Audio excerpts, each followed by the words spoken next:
Boa noite, irmãos. Como todos já sabem, sou Ana C. Gonçalves e hoje vamos dar início às aulas de mediunidade. No tema de hoje, vamos estudar sobre a evolução histórica da mediunidade e entender como a mediunidade se apresentou desde o início dos tempos até a atualidade, como ela adquiriu a afeição que hoje nós conhecemos. Nós vamos entender como se deu esse desenvolvimento. Está claro que a mediunidade, pelo conhecimento que temos, que ela não iniciou como nós a identificamos hoje. Tudo é um processo, tudo, na verdade, decorre de um preparo para que as coisas aconteçam e evoluam no momento e na hora certa.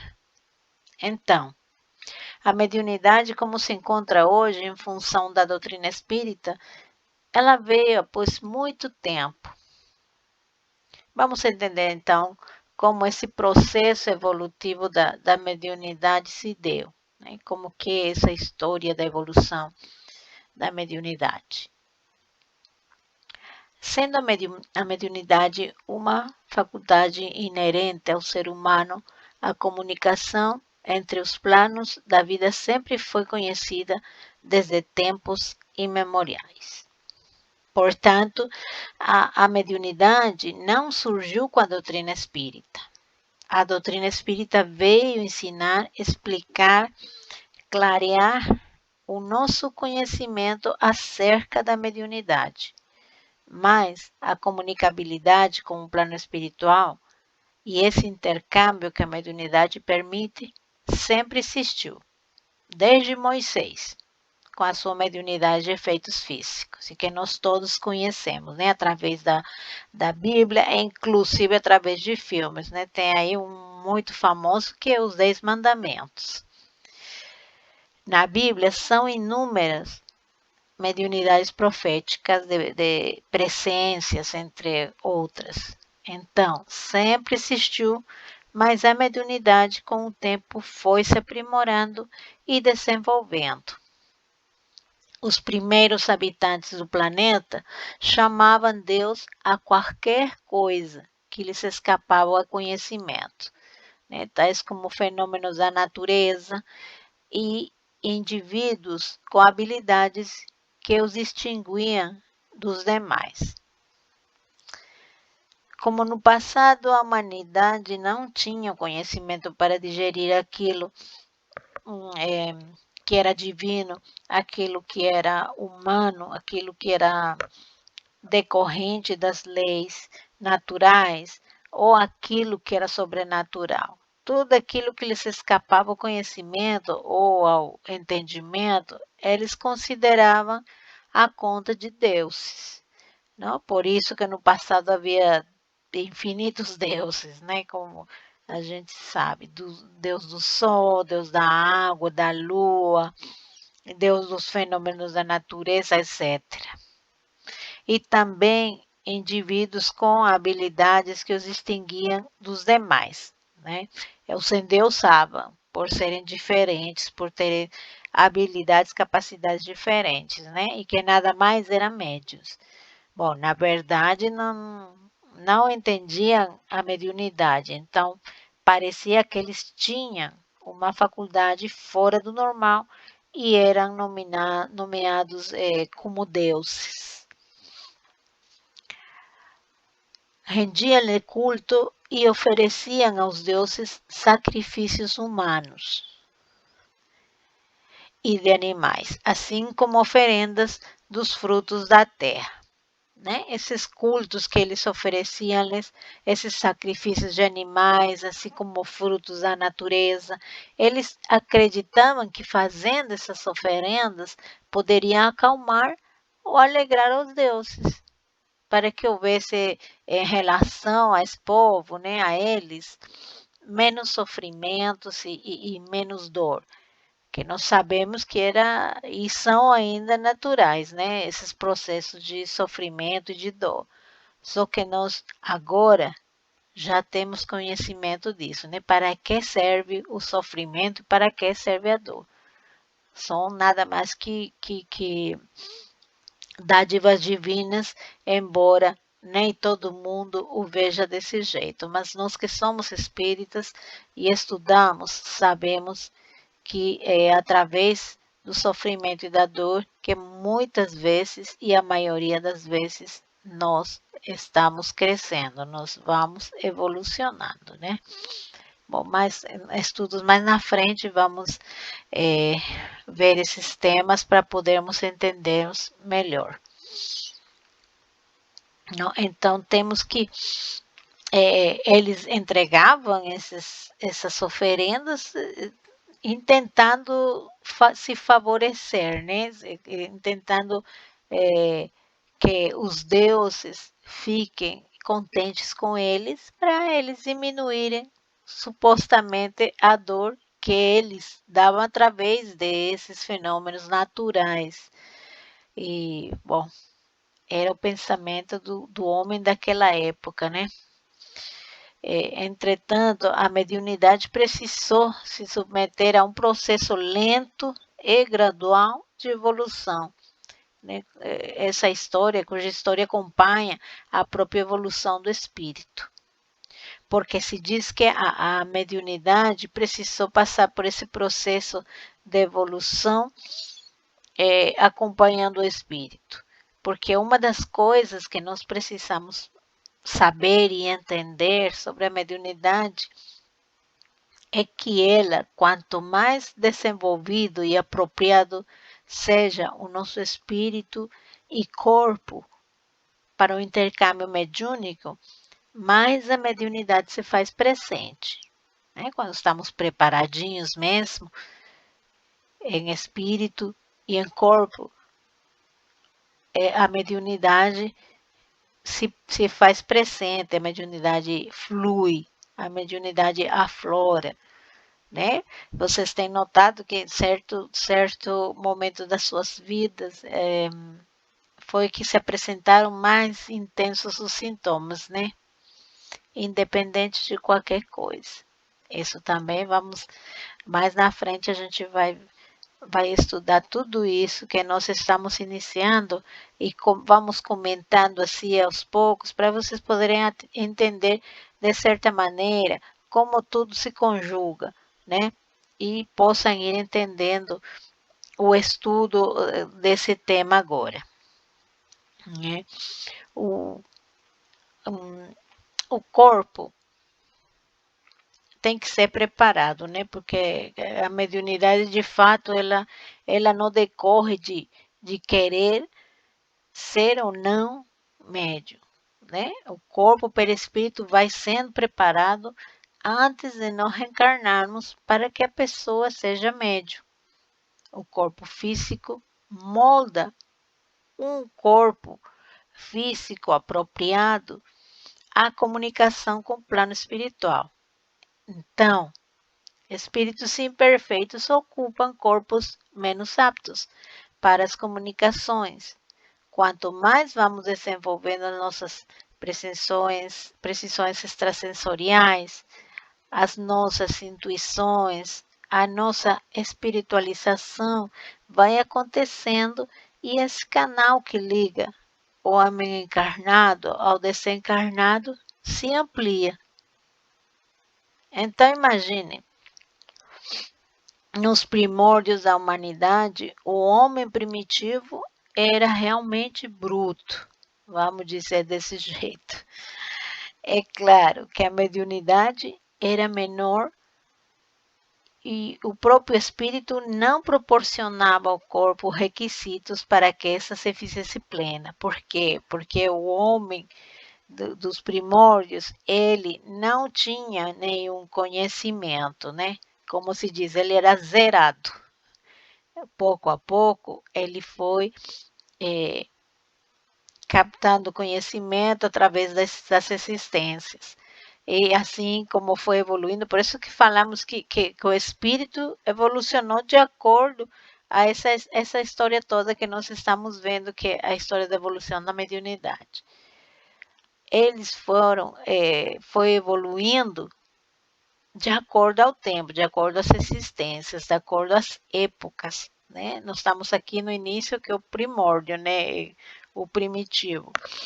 Então, mais na frente vamos ver como é que foi evolucionando tanto o médium, né? O espírito que veio preparado para a mediunidade, como a mediunidade em si, o conhecimento dela, né?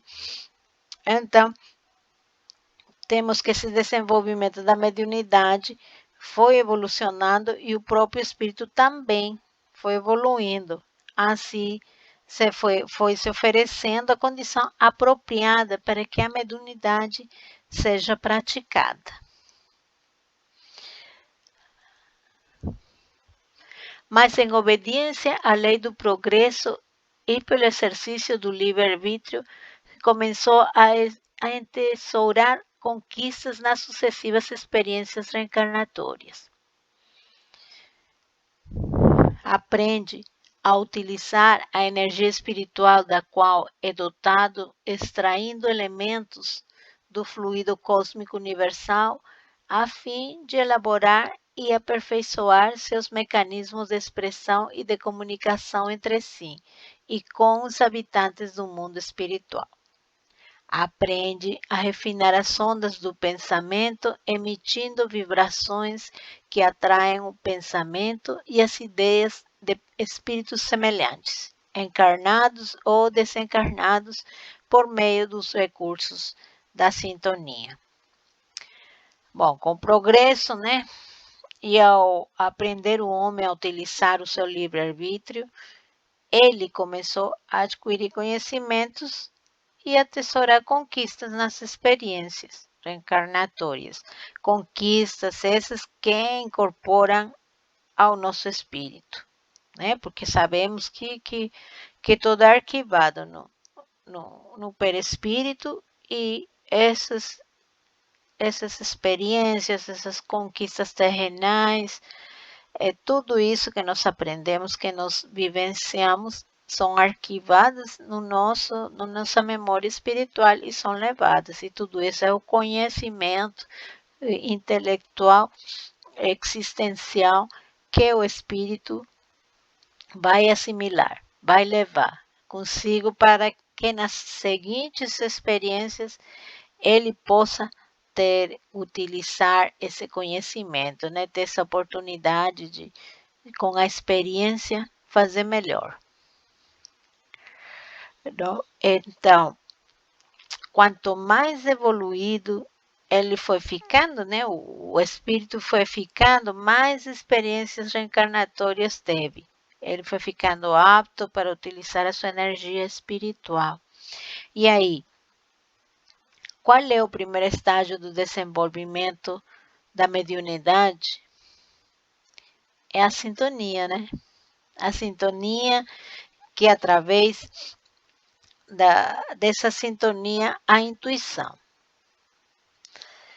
comunicação e transmissão do pensamento, né? Um emite e o outro capta os pensamentos. Então é natural que essa sintonia se estabeleça para que essa captação exista.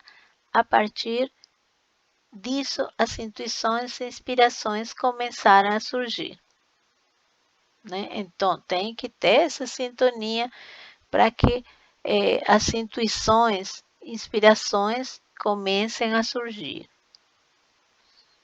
Embora o homem, né, dos primórdios não percebia, ele já era influenciado pelos espíritos.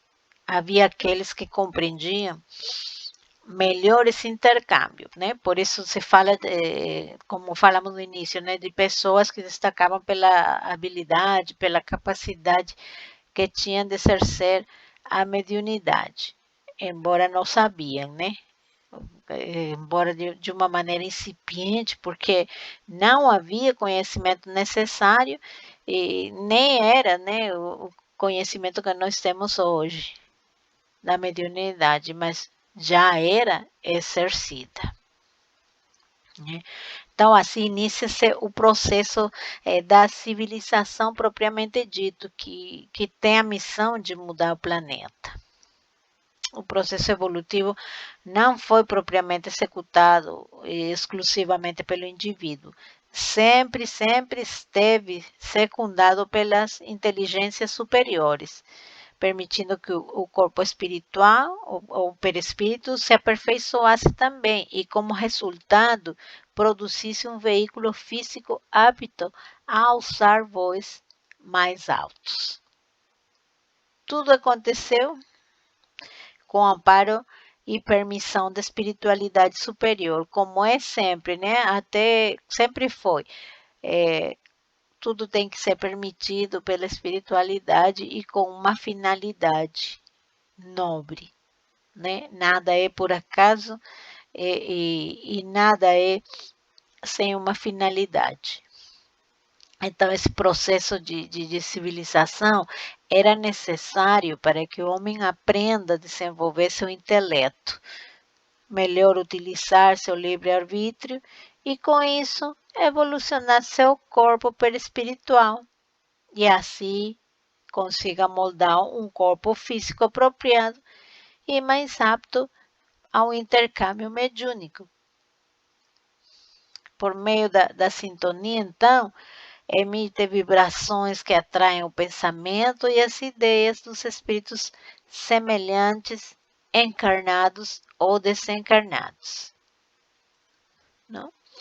Na obra Evolução em Dois Mundos, André Luiz afirma que a intuição foi o sistema inicial de intercâmbio, facilitando a comunhão das criaturas.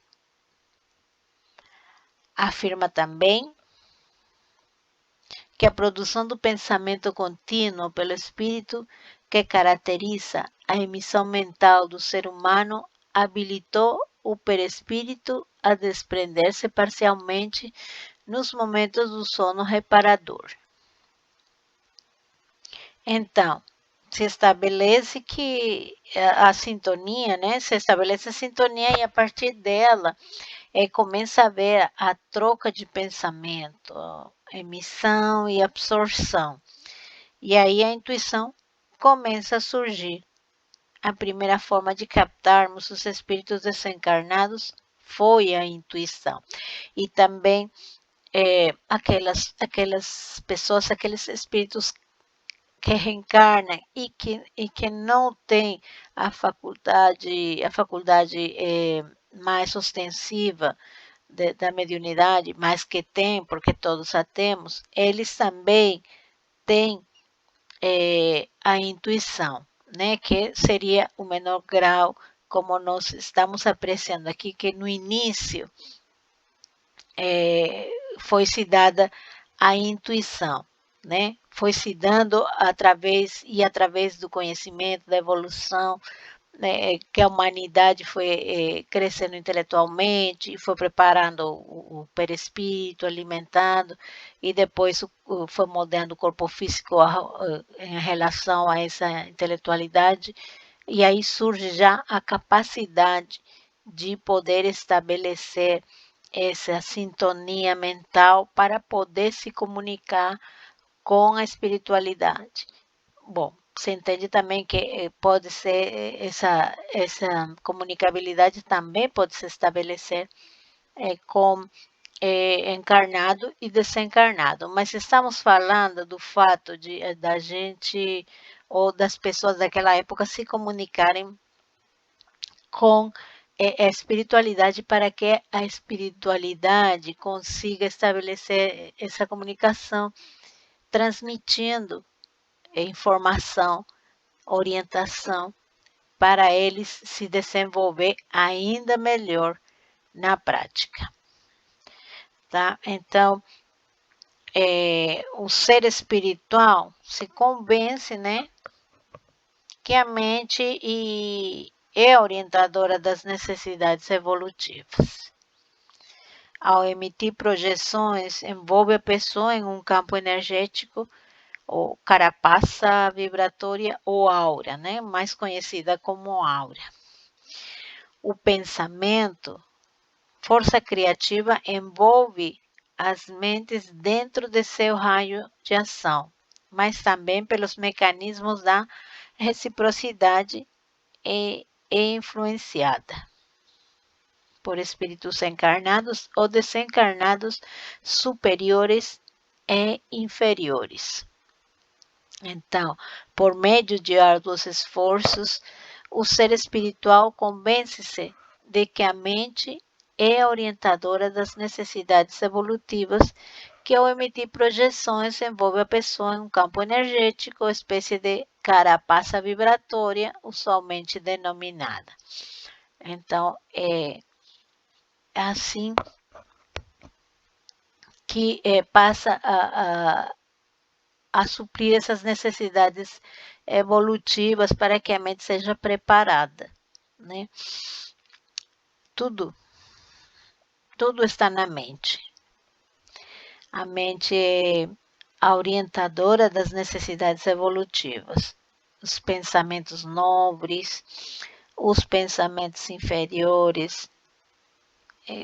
O pensamento, ele é energia criativa. Ao pensarmos, emitimos vibrações. O pensamento cria um campo energético que reflete as nossas ideias, a nossa vibração, os nossos pensamentos, e como esse campo se expande, vai buscar outras mentes que estão naquela mesma sintonia.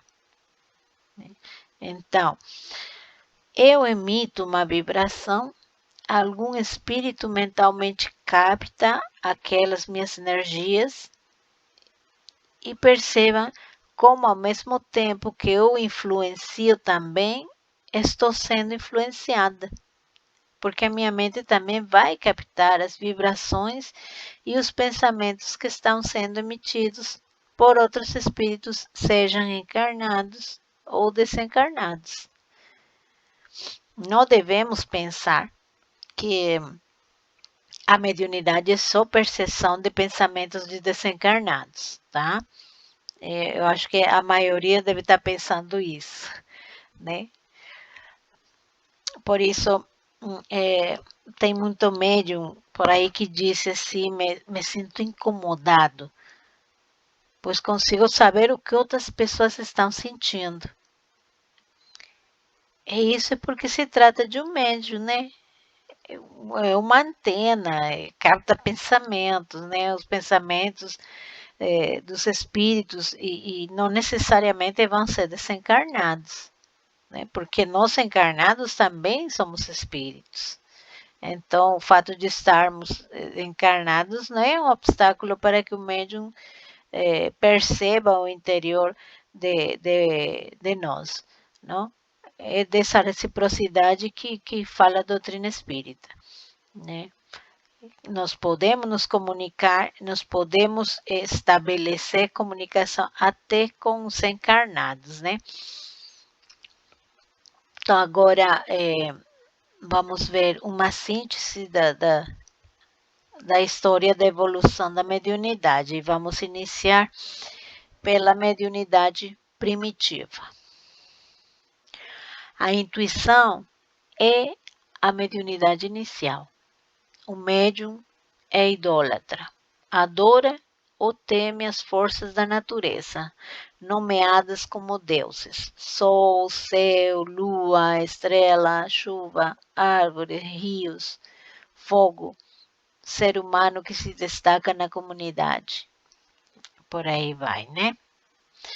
Saindo dessa mediunidade primitiva, nós vamos passar para a mediunidade tribal. Desenvolve-se uma mentalidade mediúnica coletiva, crença grupal em espíritos ou deuses. Aparecem as concepções de seu pai, o criador ou o fecundador, e terra-mãe, a geratriz, a que foi fecundada pelo criador, né? Se lhe chama por isso mediunidade tribal, pois há uma mediunidade coletiva, né? Aquele povo, aquela tribo já começa a acreditar de uma forma conjunta nos espíritos.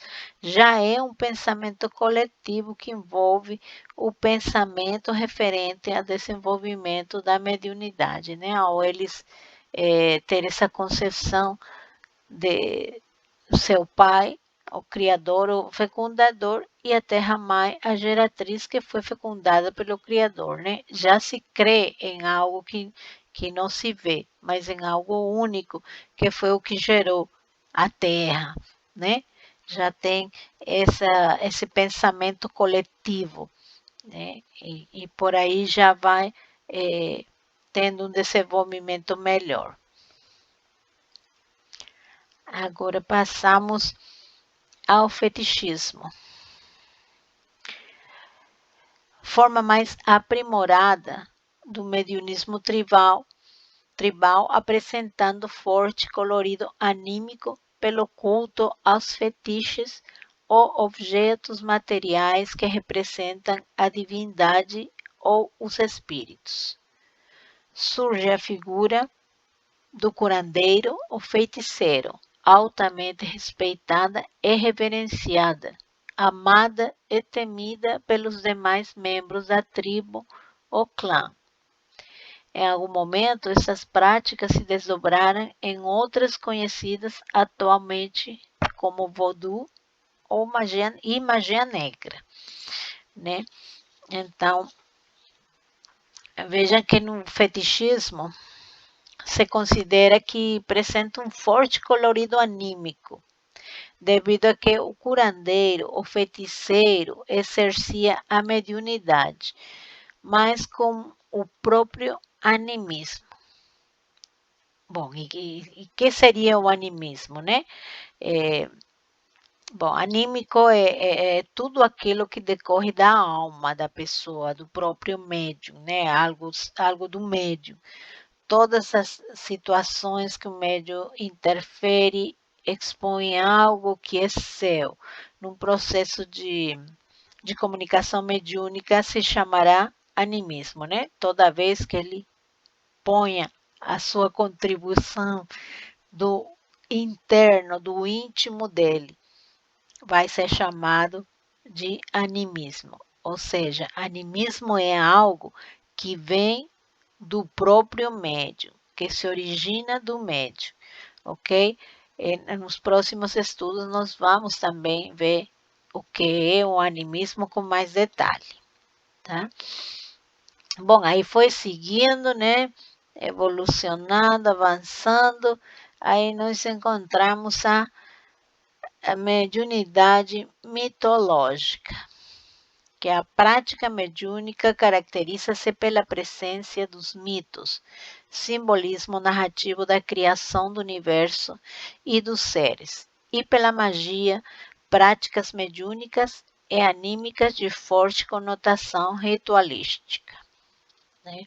Na mitologia, nós temos a união dos deuses, responsáveis pela criação do universo, com a ligação com o mundo material.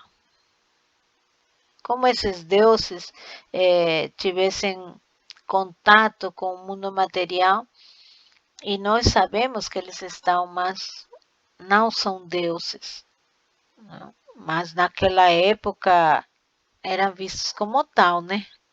Nós sabemos que não era, mas eles eram vistos como tal. Então, vamos agora passar aos egípcios. A mediunidade de cura é especialmente relatada com o livro dos mortos, mas os fenômenos de emancipação da alma eram especialmente conhecidos e praticados, né? Eles trabalhavam sempre com cura e emancipação da alma. Os egípcios eram uma cultura muito volcada à mediunidade.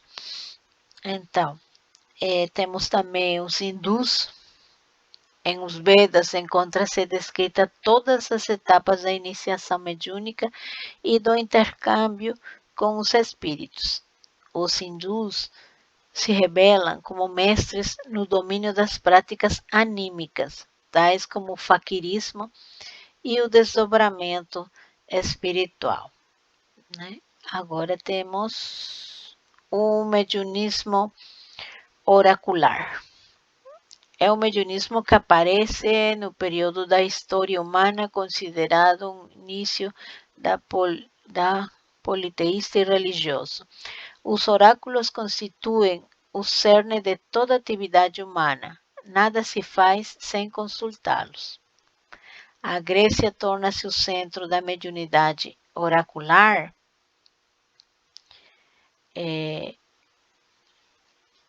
sendo o oráculo de Delfos o mais famoso. O oráculo pode representar a divindade que fala por voz direta, pode estar encarnada em um médium ou ocupar temporariamente o seu corpo para manifestar. Não? Nenhuma decisão era tomada sem consultar os oráculos, né? Decisões da sociedade e do governo eram tomadas após a consulta do oráculo, como consultar aos deuses. Então, essa mediunidade oracular não era apenas usado por alguns, sino que era presente em toda a coletividade, era usado de maneira geral, né? Entendiam que a divindade, os deuses, se comunicavam através desses médiuns, chamadas pitonissas, né? Que eram as que faziam a leitura do oráculo. E eram elas que transmitiam a palavra dos deuses, que nada mais eram, e hoje nós sabemos, né? Que os espíritos que se comunicavam através das pitonissas, que eram médiuns.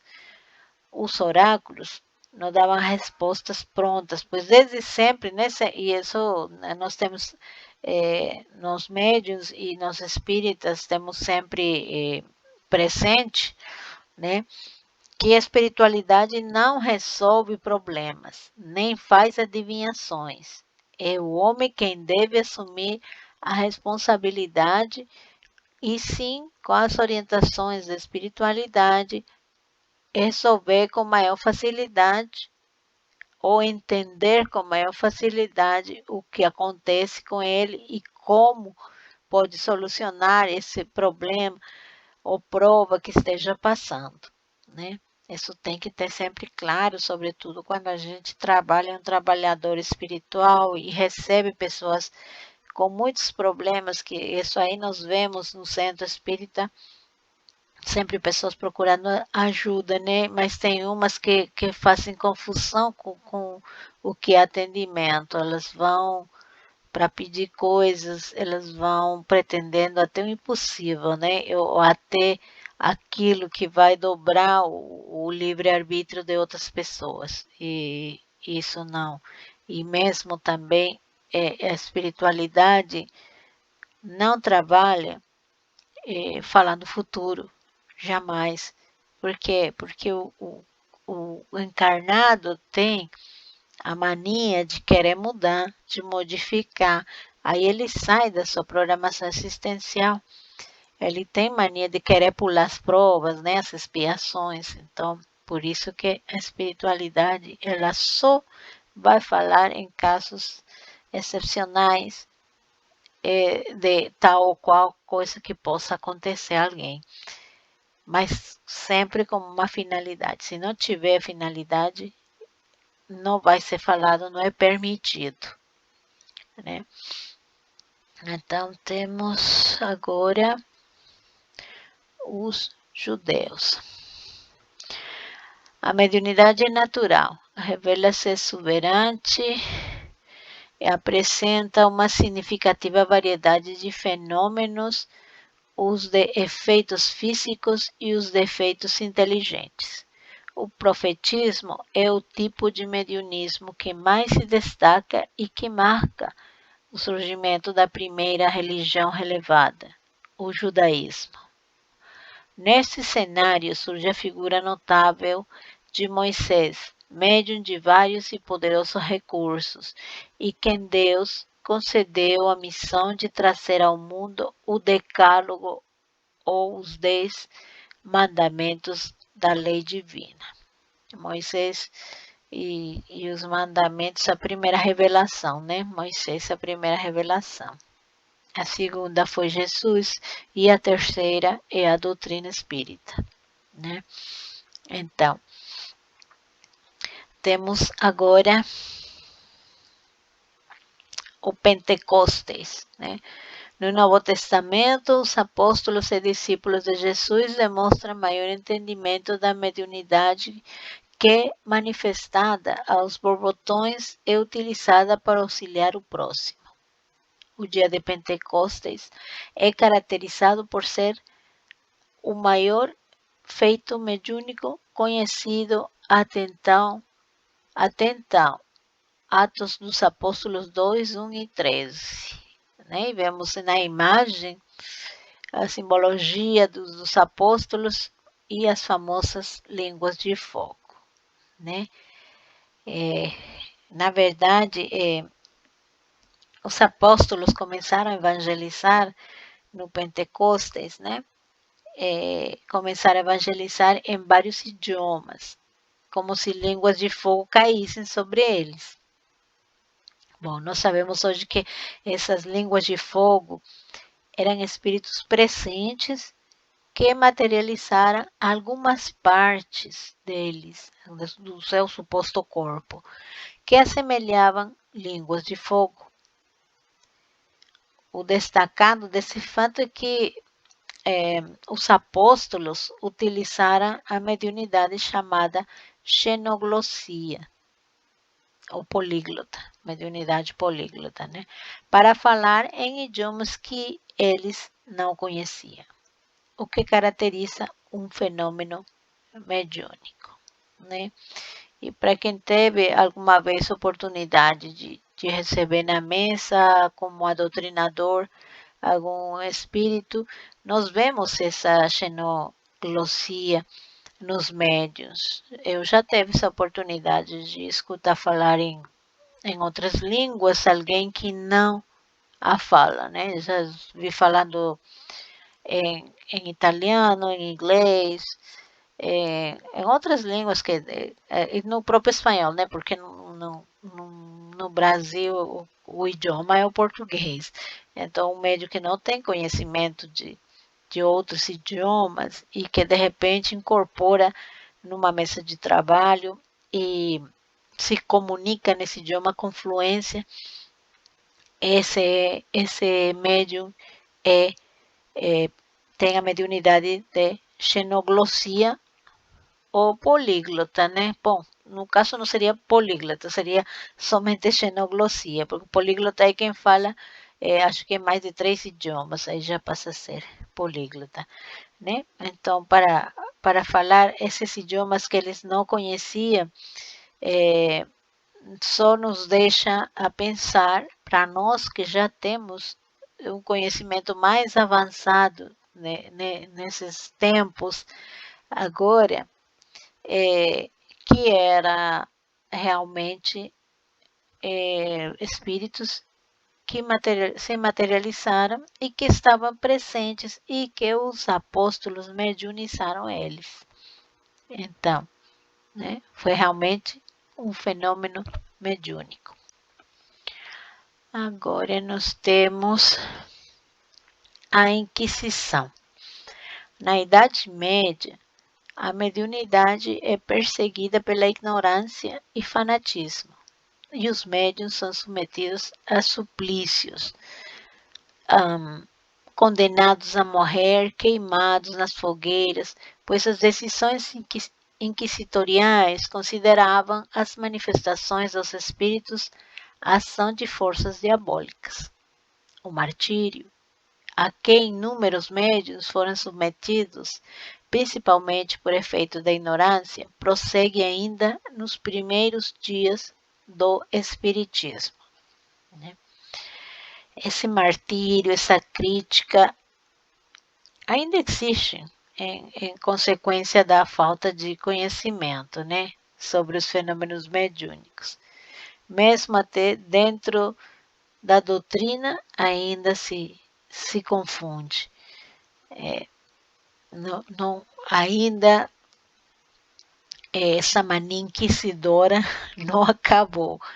Podem ter certeza disso, né? Ainda existem pessoas que ainda perseguem por questões religiosas ou por posturas que já não fazem o efeito como fazia naquela época, mas que às vezes por aí nos trazem, sabe, um sabor amargo por aí a querer, por querermos compartilhar conhecimentos e ser mal interpretados, né? Mas enfim, é tempo ao tempo. Assim como vemos que foi evolucionando a mediunidade na história, a doutrina também vai se expandindo, vai se situando, vai chegando, vai esclarecendo aos poucos. A mentalidade do ser humano, vemos que através das existências, o espírito vai adquirindo maior conhecimento, né? Vai trabalhando mais essa parte intelectual, então vai abrindo a mente ao conhecimento e vai assimilando. Então, é questão de tempo, sem pressas. Não tivemos pressa para esperar, né? Que a mediunidade seja compreendida. A espiritualidade inteligentemente foi trazendo de maneira tranquila, de maneira calma, todo esse conhecimento, foi moldeando tudo no planeta para que isso se dê. E continua assim. Bom, vamos passar ao seguinte.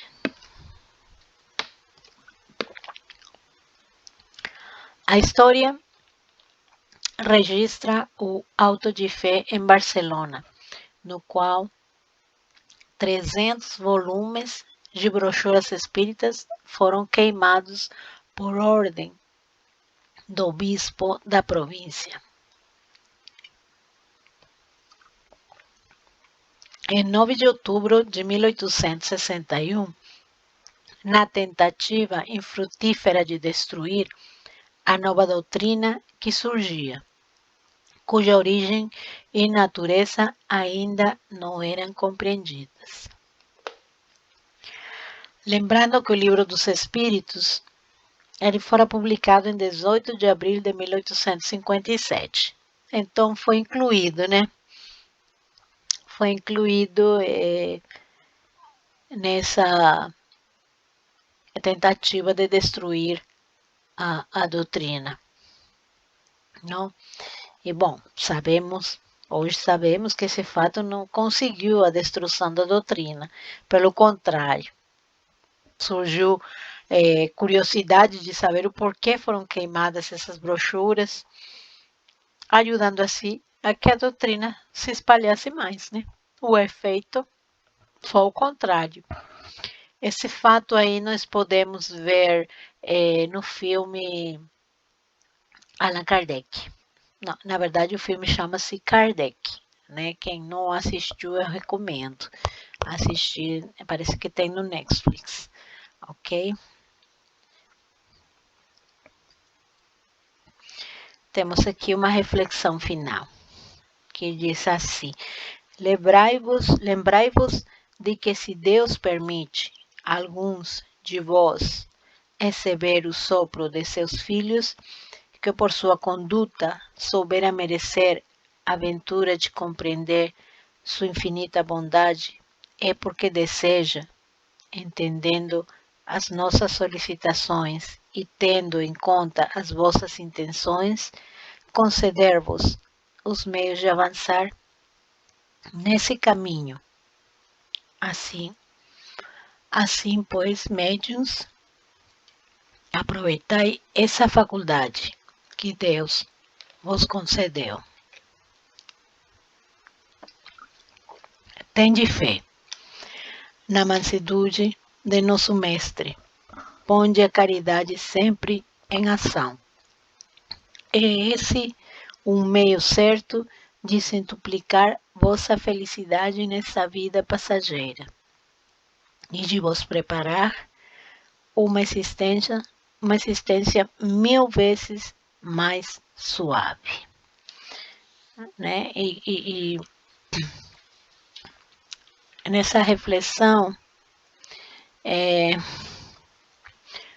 se nos deixa claro que se nós bem exercermos essa mediunidade que temos, se a utilizamos para sempre fazer o bem, nós vamos mesmo centuplicar a nossa felicidade, né, nesta vida.